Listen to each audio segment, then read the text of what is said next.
너희 얼마나 갈 거가 야 정권 다 끝났어. 뒤질 줄 알아라 야.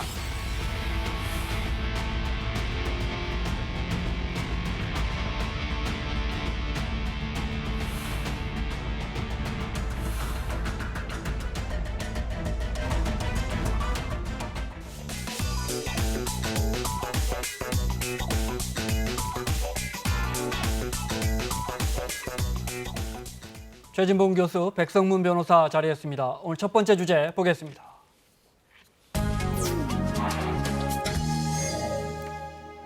검찰을 추관이라고 부르는 사람도 있습니다. 가을의 서리빨 같은 관청, 추관. 그 검찰의 권한이 너무 세서 경찰과 수사권을 이렇게 나누고 있는 이 과정에서 이 검경 수사권 조정이라고 하죠. 그런데 검찰의 수장이 반발하고 있습니다. 공개적이고 수위도 매우 높습니다. 뉴스에 맨날 나와요. 네. 검경 수사권 조정. 근데 국민들 잘 어렵습니다. 네. 검경 수사권 조정안 네. 일단 패스트트랙에 실렸습니다. 그 네, 말은 그렇죠. 이제 한 300일쯤 있다가 자동으로 상정된다는 네, 뜻인데 그렇죠. 그 개정안의 핵심은 뭡니까? 일단 아마 대부분의 국민들도 다 아시겠지만 수사기관은 경찰과 검찰로 나눠져 있죠. 근데 검찰이 상위 기관, 네. 경찰이 하위 기관 대부분 그렇게 생각을 하십니다. 왜냐하면 경찰이 수사할 때 검찰이 이래라 저래라 하나하나 다 지적하죠. 이렇게 하라. 그걸 보통 수사 지휘권이라고 하는데 네. 이제 수사 지휘권 자체를 없애겠다는 거예요. 네. 그러니까 이거는 경찰 알아서 수사해라. 그렇죠. 그러니까 네. 말 그대로 경찰에 1차적 수사권을 부여를 합니다. 그럼 경찰이 수사를 하고 그다음에 기소를 할 사건들 우리가 보기에 이거는 기소할 만한 사건이네. 그럼 그때 이제 검찰에 넘기는 거예요. 재판에 넘길 사건이요. 네, 그러면 이제 그다음에 이제 검찰이 보고 좀 미진하다 싶으면 보완 수사를 요구할 수 있는 것. 이제 수사 지휘가 아닙니다. 네. 근데 이제 저 뒤에 종결권이라는 얘기가 나오죠. 종결권은 뭐냐면요. 기소하지 않을 사건. 우리가 보기에 이거는 기소하기 힘들겠는데? 그러면 옛날에는 지휘를 불기소 받아야죠. 처분을 네. 검찰이 했잖아요. 근데 1차 수사 종결을 경찰에게 부여를 하는 거죠. 불기소 네. 사건에 한해서. 네. 물론 저번에 가서 또 논란이 있습니다만 간단하게 말씀드리면 뭐 그 부분에 대한 내용들. 그러니까 예전에는 검찰이 모두 가지고 있었던 권한이 예전에 이제 이런 얘기가 있었어요. 검경 수사권 독립해야 된다. 검찰은 기소만 하고 네. 수사는 다 경찰에 된다 그랬는데 그건 도저히 이루어질 수가 없는 상황입니다. 지금 현 그 네. 시점에서. 그러니까 이제 수사권을 조금 조정하자라는 걸로 이제 안을 만든 것인데 네. 이제 그게 경찰 쪽에서는 그래도 좀 어느 정도 받아들인 모양새고 검찰은 이에 대해서 반발이 굉장히 거센 상황입니다. 네. 수사를 시작할 수 있는 권리, 수사할 때 검찰이 이렇게 간섭하는 것을 쉽게 이제 말해서 스스로 할 수 있는 네, 권리, 그렇죠. 수사를 종결할 수 있는 권리 이런 걸 이제 좀 떼주는 문제인데, 네, 맞습니다. 경찰에 떼주는 문제인데 당연히 조직을 뭐 권한을 떼줘야 하는 네. 검찰 입장에서는 뭐 반발할 수도 있겠다 싶은데 그것도 검찰총장이 해외 출장 가 있는 상황에서 예. 매우 수위 높게 비난했어요. 그러니까요. 아마 이제 검찰 입장에서는 검찰 내부의 분위기도 일정 부분 반영이 된 것 같아요. 검찰총장 입장에서는 검찰을 어쨌든 책임지고 있는 책임자 아니겠습니까? 그런 차원에서 아마 검찰 내부의 검찰 구성원들이 갖고 있는 생각을 대변할 수밖에 없는 상황이 아니겠나는 생각이 들고 또 임기도 2개월밖에 남지 않은 상황이에요. 네. 본인 입장에서 그런 상황이라고 하면 본인이 또 어쨌든 검찰총장으로 퇴임을 하게 되면 검사들 조직 내에 신망을 받는 사람이 되고 싶은 마음도 있을 것이고 이런 마음들이 아마 표현된 게 아닌가 하는 생각이 들고 네. 사실 또 나중에 또 우리가 얘기 나올 수 있겠지만 임명장 받을 때도 저 문제를 일정 부분 좀 얘기한 적이 있어요. 네, 그러니까 네. 아무래도 검찰 출신이기 때문에 검찰이 갖고 있는 권한을 일정 부분 경찰에게 이렇게 나눠줘야 되는 부분에 대해서는 검찰 내부에 그만큼 반발이 심하다. 그런 것들을 반영하는 것이 결국은 출장 중에 있음에도 불구하고 직접 강도 높게 본인의 입으로 직접 네. 발표를 한 건데 이게 이제 뭐 삼권 분립에 어긋난다 이런 비판도 있고 그래서 검찰이 이걸 어떻게 잘 헤쳐나갈지는 좀 두고 봐야 되는 상황이라는 생각이 듭니다. 앞서 이제 견제와 균형이라는 민주주의에 반한다는 것은 검찰과 경찰이 균형을 맞아야 되는데 네. 경찰이 너무 많은 권한을 갖게 돼서 그 균형이 깨질 수 있다라는 우려 같고요. 출장 일정 취소하고 내일 들어오면 예. 뭐 사의를 표명할 수도 있겠습니까? 그럴 가능성도 있는데 제가 볼 때는 뭐 임기는 얼마 안 이달 남았어요? 두 달밖에 네. 안 남았어요. 그래서 사의를 표명할 가능성은 좀 낮다고 저는 보는데 네. 그럼에도 불구하고 이제 어느 정도까지 그러면 이 반발 수위를 높일 거냐는 부분 좀 두고 봐야 될 것 같아요. 청와대도 네. 교감을 하지 않겠습니까? 또 일부 뭐 여당 내 국회의원 중에 일부는 또 문무일 검찰총장의 의견에 동조하는 사람도 있지만 대부분은 네. 좀 반발하는 입장이에요. 그러니까 사법권의 독립도 있지만 입법부의 독립이 있는데 입법부가 하는 행동에 대해서 검찰총장이 자기의 이게 기관의 어떤 이익을 대변하는 목소리를 저렇게 공개적으로 내는 것이 네. 바람직하냐 하는 부분에 있어서 입법부에 불만도 있기 때문에 일정 부분 좀 수위를 조절해가면서 문무일 네. 총장은 얘기를 좀 하지 않을까 이런 생각은 듭니다. 자, 수사권을 더 보강할 수 있는 경찰도 그러자 바로 대응에 나섰어요. 네. 그러니까 경찰 입장에서는 지금 문무일 검찰총장과 검찰에서 나오는 얘기가 야 이거 지금 우리나라에서 정보 수집도 다 할 수 있는 경찰이 여기에다 1차적 수사권에다 종결권까지 다 가지면 그럼 경찰이 너무 비대해지는 것 아니냐. 아, 국민분들이 정보 수집을 뭐 국정원이나 하는 것 같다 싶겠지만 사실은 대한민국 모든 경찰서에 네. 정보과가 있습니다. 아, 그렇습니다. 그죠? 그런데 네. 이제 그런 가뜩이나 정보 수집 권한을 가지고 있는 경찰에게 더 많은 걸 좀 경찰 쪽이 너무 비대화된다고 비판하니까 네. 그리고 통제를 못한다는 얘기를 많이 하지 않습니까 지금 견제와 균형이라는 표현하면서 그러니까 경찰은 아니 일단 검찰에서 우리가 수사지휘권이라는 것 자체는 없어졌지만 우리가 잘못하면 수사지휘 비슷하게 보안 수사 요구도 할 수 있고 여러 네. 가지 통제 장치가 있지 않느냐. 그리고 제일 중요한 거 영장 청구권은 검찰 당신들한테만 있잖아. 그걸로 네. 통제가 되지 않느냐라고 반발을 하는데요. 사실 이게 진짜 어렵습니다. 이것도 제가 어느 한쪽 뭐 얘기를 더 네. 강조하기 좀 힘들겠습니다만 이런 거죠. 경찰이 또 검찰에서 가장 문제 삼는 게 종결권이에요. 아 이게 불기소 사건으로 이제 딱 봤을 때 검찰이 보서 이거는 불기소할 사건이면 네. 그냥 거기서 종결해 버리면 이제 그러면 검찰 입장에서 더 이상 통제를 못 하잖아요. 기소해야 될 사건을 불기소해 버리면. 네. 근데 이제 경찰은 이렇게 합니다. 아, 그 경우에 그 사건 관계인이 이의 신청하면 그거 자동으로 검찰로 통치되니까 네. 이것도 통제 장치가 있다. 그럼 이제 검찰이 뭐라고 할까요? 그럼 이해관계인이 없는 사건 어떡할래? 그러니까 예를 들어서 제가 이거 네. 이런 얘기하면 안 되는데 제가 마약 투약을 하다 검거가 네. 됐어요. 1차로. 네. 근데 마약 투약을 제가 한 것을 제 스스로 이제 인지해서 이제 경찰이 잡아가면 여기에 피해자가 있나요? 없죠. 네. 근데 경찰이 저를 풀어줬어요. 네. 그러면은 의의 신청할 사람이 없죠. 없죠. 제가 네. 하겠어요? 이제 그런 문제들이 또 있다고 검찰은 얘기를 하고 있는 겁니다. 네. 알겠습니다. 하나씩 살펴보겠습니다. 한 세 가지로 나눠서 지금 말씀하신 걸 수사 지휘권 관련해서 예를 들어 어느 집에 도둑이 들어서 다이아몬드를 훔쳐갔습니다. 네. 경찰이 알아서 이제 만약에 입건을 먼저 하죠. 네, 해서 수사를 하는데 네. 그 전에는 이제 검찰의 간단한 지휘를 받습니다. 이런 사건 같은 네. 경우. 그죠? 그러니까 이런 거예요. 앞으로는 어떻게 됩니까? 이제 예전에 이제 TV 같은 데 보시면 네. 드라마나 영화에 보면 검사가 이렇게 앉고 경찰이 뭐 갖고 뭐 이따 이래 그러고 막 던지고 이렇게 네. 이렇게 해와 막 이제 물론 이거는 이제 그 수사지휘권을 너무 어찌 보면 안 좋게 표현을 한 네. 건데 그러니까 수사 관련해서는 모든 책임을 검사가 지는 것이니까 이 수사에서 이런 증거가 부족하면 이런 거 찾아와 했단 말이에요. 네. 근데 이제 그런 게 없습니다. 간섭을 했단 말이에요. 쉽게 말하면 네. 간섭을 하는 건데 이제는 뭐 고소가 들어오건 네. 고발이 들어오건 아니면 경찰서로 인지했건 네. 경찰이 다 수사를 마칩니다. 네. 그래서 이건 기소해야겠는데로 넘기면 그제서야 검찰이 보고 이 부분은 조금 보완이 필요하겠는데요. 네. 보완 수사 요구를 하는 거예요. 네. 그러니까 이제 과거와 달리 사실상 거의 수평적으로 돼가고 있다라는 거죠. 네. 근데 검찰 입장에서는 근데 결국 책임 우리가 다 지잖아. 그러니까 이제 검찰 입장에서 그게 부글부글한 겁니다. 네. 수사 개시권과 종결권. 이 부분도 이제 좀 다시 한번 설명을 해주시면요. 네. 그러니까 개시권과 종결권을 네. 경찰이 가질 수 있는 거죠, 사실은. 왜냐하면 예전에는 검찰이 수사 지휘를 받기 때문에 종결을 하거나 개시를 하려고 해도 검찰이 지휘를 받아야 돼요. 네. 그런데 경찰이 자체적으로 죄송합니다. 예. 이 그래픽이 아닙니다. 다음 걸 보여주십시오. 지금 설명하시는 건요. 예. 네.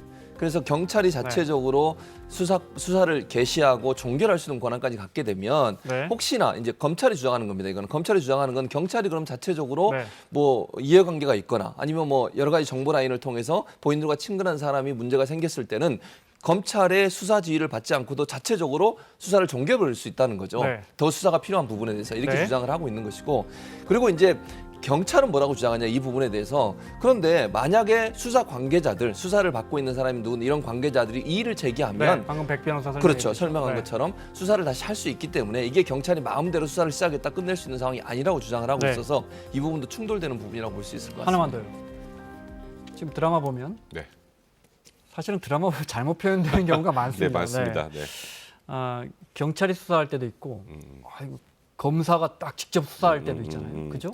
네. 그러니까 이제는 그런 사건이 검찰이 직접 수사하는 사건이 줄어들겠죠. 검찰이 직접 하는 사건들을 예를 들어요. 지금 패스트트랙 지정 과정에서 자유한국당과 민주당 의원들이 네. 수십 명이 지금 고발됐잖아요. 네, 그렇죠. 중앙지검인가요? 그렇죠. 그럼 중앙지검이 아마 직접 고발을 받았으니까 직접 보통 하는데 네. 근데 이런 경우가 있어요. 이제 고소장 혹은 고발장을 경찰에 내는 때도 있고 검찰에 낼 때도 있는데 이건 지금 검찰에 같은, 냈으니까요? 지금 같은 경우에 검찰에 내면 이게 우리가 수사를 시작하는 것보다는 경찰에 세우는 게 낫다고 생각하면 네. 경찰을 내려보냅니다. 그러니까 이제 고발장이 어디로 접수자냐에 따라 차이인 거고요. 네. 근데 이제 이 다음 그런데 이렇게 단계는 중요한 이제 사건은 누가 봐도 검찰이 할 겁니다. 네, 그렇죠? 그렇죠. 그런데 검찰이 이렇게 수사하는 권한도 상당 부분 내려놓기로 했습니까? 직접 그러니까요. 수사하는 것. 그러니까 직접 수사하는 것도 지금보다는 내려놓을 수밖에 없는 이 문제는 거죠. 검찰이 직접 휘두를 수 있는 칼도 많은 부분 가져가 버리는 거예요. 많이 줄어드는 거죠. 네. 그러니까 검찰 내에서 지금 소위 부글부글할 수밖에 없고 문무일 검찰총장이 지금 총대를 메고 저렇게 네. 대놓고 이 패스트트랙으로 통과된 이 검경 사건 조정이 잘못됐다고 하는 건 네. 검찰이 가지고 있는 권한이 상당수 사라집니다. 이번에 네. 이대로만 이루어진다면. 그리고 과거에는 검찰이 수사를 하면서 가지고 있는 권한들을 가지고 행사할 수 있는 것들이 많았지만 네. 이제는 경찰이 1차적 수사권도 갖고 수사 종결권도 갖고 또 수사 지휘도 검찰이 제대로 하지 못하는데 네. 이번 또 이 개정안을 보면 책임은 전부 검찰이 집니다. 다. 이제 그러다 보니까 네. 이거는 우리는 권한은 다 뺏기는데 네. 근데 책임은 왜 우리가 또 다 져야 되는 건가? 네. 그러다 보니까 일선 검사들도 이번 이 개정안 자체가 좀 문제가 많다라고 이게 형사소송법 개정안입니다. 잘못했다는 얘기를 하고 있는 겁니다. 네. 국민들 입장에서는 예.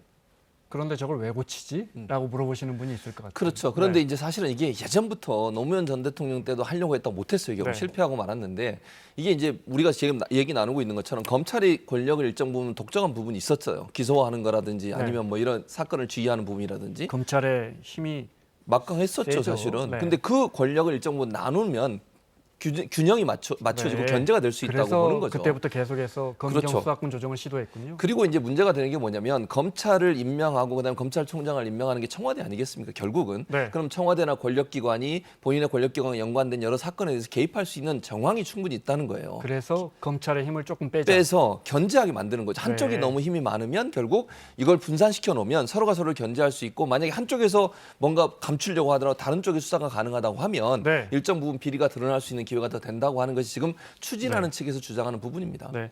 문무일 검찰총장 이제 내일 귀국하는데, 네.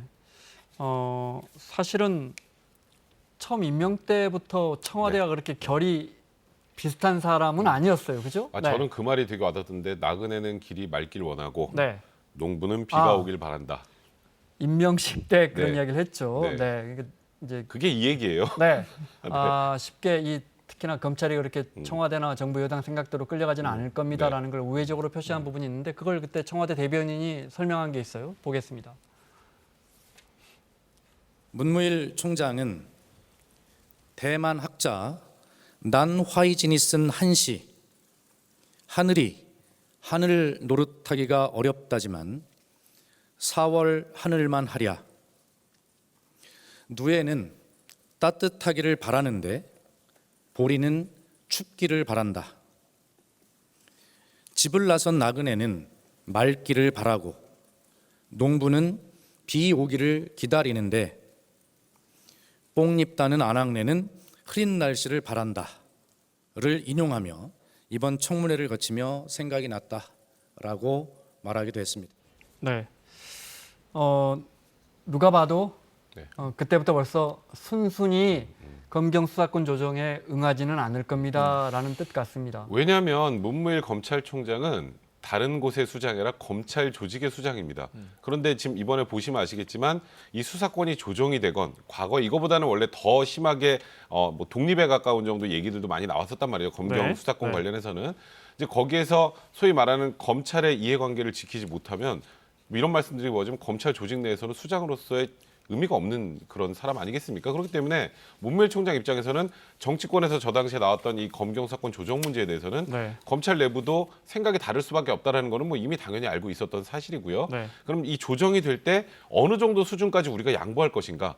이 양보의 정도는 지금 정치권에서 바라는 것, 경찰이 바라는 것과 검찰이 바라는 건 다를 수밖에 없어요. 그러니까 지금도 문무일 총장이 지금 해외를 돌다가 지금 네. 바로 귀국한다는 얘기를 아니겠습니까? 네. 그러니까 이 부분은 저렇게 지금 정치적인 내용이나 국민들의 뜻에 검찰이 반한다로 바라볼 것이 아니고 네. 검찰 내부에 또 논리가 분명히 있기 때문에 그 부분도 귀 기울여서 들어볼 필요는 분명히 있는 거라고 게다가 생각합니다. 임기도 거의 다 채웠고 그렇죠. 저렇게 해서 조직의 자존심을 세우면 아마 문 총장 개인이 잃을 건 별로 없어 보입니다. 그런데 지금 저 결정이나 저런 입장이 정말 국민들을 위한 것인가는 또 다른 문제 그러니까요. 같습니다. 네. 네. 문무일 총장의 직접 이야기를 들어보겠습니다. 네.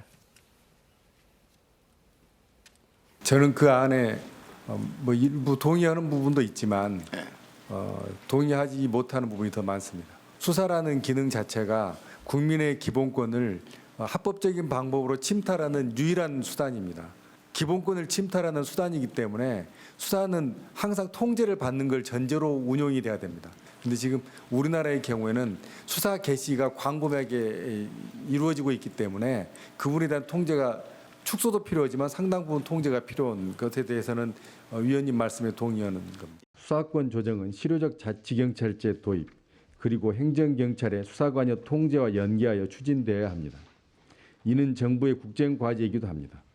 실효적 자치경찰제가 도입되면 자치경찰 수사에 대해서는 사법 통제를 최소화할 수 있어 자연스럽게 수사권 조정도 이루어질 것입니다. 자치경찰은 지지부진한데, 네. 그럼 지금 이제 자치경찰이 아니면 중앙경찰이잖아요. 중앙경찰은 말씀하신 것처럼 뭐 중앙에 집중돼 있고 권한도 많고 숫자도 그렇죠. 경찰 숫자도 많고 특히 어마어마하죠. 정보력을 갖고 있단 말이죠. 네, 그런 지적인 것 같고 시간 때문에 하나만 질문을 더 드리고요. 그래서 국민들 입장에서는 그래서 지금 패스트트랙에 올려놨고 이제 상정이 돼서 내년에 통과를 시도할 수도 있는데 어떻게 될 것 같습니까? 네.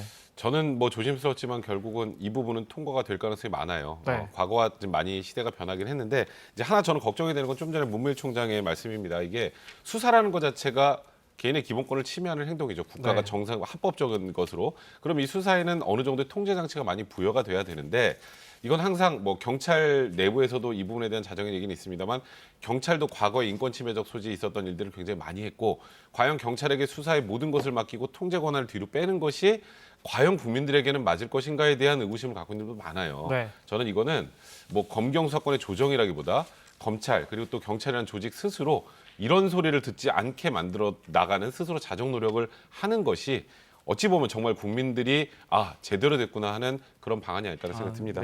매우 공감이 됩니다. 네. 네. 저는 이렇게 생각해요. 이제 문무일 검찰총장이 일단 얘기를 했지만 공개적으로 저런 발언을 하는 것은 별로 바람직하지 않다고 봅니다. 왜냐하면 조직 이기주의로 비춰질 가능성이 있어요. 저는 충분히 법안이 논의되는 과정에 있어서 검찰이든 경찰이든 본인들의 주장과 의견을 적절히 전달하고 국회의원들이 논의하는 과정에 있어 그런 부분들이 잘 반영될 수 있도록 하는 게 필요하다는 생각이 들고요. 네. 그 정치권과 각을 세우거나 이런 모습을 자꾸 보여주는 건 이렇게 바람직하지 않다고 보고 예를 들면 김학의 전 차관 같은 경우도 그 사건 같은 경우도 경찰에서 올렸다고 그러고 검찰은 그걸 무마시켰다는 그런 얘기들이 나오고 있는 상황 아니겠습니까? 그래서 견제는 반드시 필요하다. 네. 경찰, 검찰 양쪽 다. 그래서 적절한 견제가 이루어질 수 있는 법안들이 만들어질 수 있도록 국회의원들이 노력을 많이 해야 되겠다 이런 생각이 듭니다. 자, 검찰은 너무 힘이 세고 게다가 정권에 자꾸 휘둘립니다. 그래서 경찰에 좀 떼줘야 하는데 우리 국민들은